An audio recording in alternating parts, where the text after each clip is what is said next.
നിങ്ങളുടെ favourite shows ഇനി ഒരിക്കലും മിസ്സാവില്ല. ഇപ്പോൾ C5-ലൂടെ കാണും നിങ്ങളുടെ ഫേവറേറ്റ് ഷോസ് തികച്ചും സൗജന്യമായി.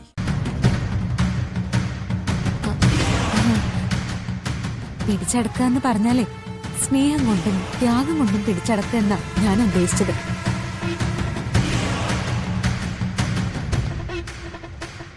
നീന, ഇത്രയും അന്തസ്സുള്ള ഒരു തറവാട്ടിലേക്ക് വന്ന് കയറിയത് എത്രയോ ജന്മത്തിന്റെ പുണ്യമാണ്. ഈ സ്നേഹിച്ച് കൊല്ലാന്നൊക്കെ പറയില്ലേ, അതുപോലെയാ ഇവിടെയുള്ളവരുടെ തീരുമാനം.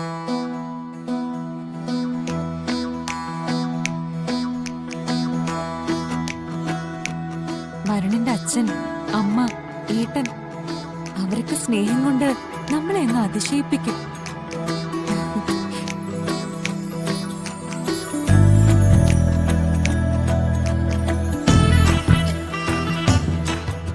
പിന്നെ നീന, വരുണിന് ഏറ്റവും പ്രിയപ്പെട്ട ഒരാളുണ്ട്, വരുണിന്റെ മുത്തശ്ശി.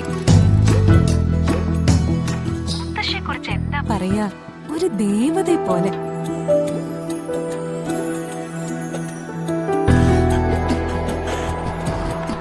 ഞാനും വരുണും തമ്മിൽ സംസാരിച്ചപ്പോഴൊക്കെ വരുൺ ഏറ്റവും കൂടുതൽ പറഞ്ഞിട്ടുള്ളത് മുത്തശ്ശിയെ കുറിച്ചാ.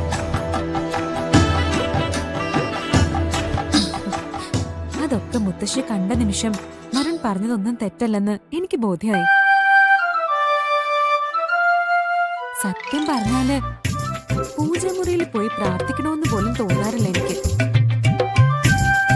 മുത്തശ്ശിയുടെ കാല് തൊട്ട് അനുഗ്രഹം വാങ്ങിച്ചാൽ മതി അതിന് പകരമായിട്ട്.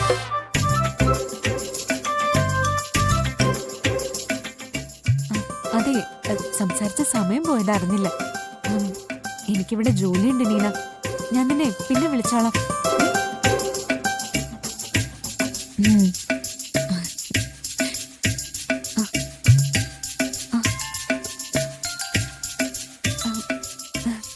മുത്തശ്ശി, അത് എൻ്റെ ഒരു കൂട്ടുകാരി ദുബായിലാ, അവളാ വിളിച്ചത്. ഇവിടുത്തെ വിശേഷങ്ങളൊക്കെ ചോദിച്ചു, അപ്പൊ ഞാൻ അതൊക്കെ പറയുമായിരുന്നു.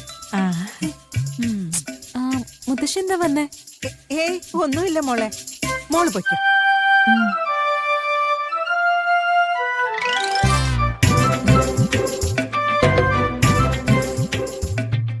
കൽപ്പന, ഇതാണോ നീ പറഞ്ഞേ? ഈ കുടുംബത്തെ കുറിച്ച് എത്ര അഭിമാനത്തോടെ ആ കുട്ടി പറഞ്ഞേ? ഇവിടെയുള്ള ഓരോരുത്തരെ കുറിച്ചും അവളുടെ അഭിപ്രായം എന്താണെന്ന് കേട്ടോ നീ? മുത്തശ്ശി, ഇതൊന്നും അല്ല അവള് പറഞ്ഞുകൊണ്ടിരുന്നത്. ഇത് നമ്മളെ കണ്ടതുകൊണ്ട് അവള് കരുതി കൂട്ടി മാറ്റി പറഞ്ഞതാ. മിണ്ടിപ്പോവരുത്, കുറ്റവും കുറവും കണ്ടുപിടിക്കാൻ വന്നിരിക്കുന്നു. ഈ വക കാര്യങ്ങൾ പറഞ്ഞ് എന്റെ അടുത്തേക്ക് വന്നാലുണ്ടല്ലോ. ഉർവശി,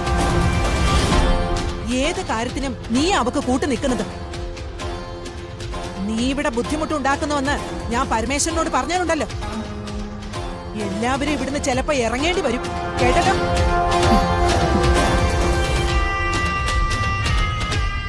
അവളെ വിമർശിക്കാനല്ല നടക്കേണ്ടത്.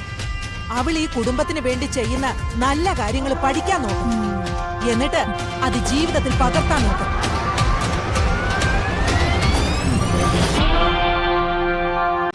ഡൗൺലോഡ് ചെയ്യൂ C5 ആപ്പ്. കാണൂ എല്ലാ എപ്പിസോഡുകളും സൗജന്യമായി.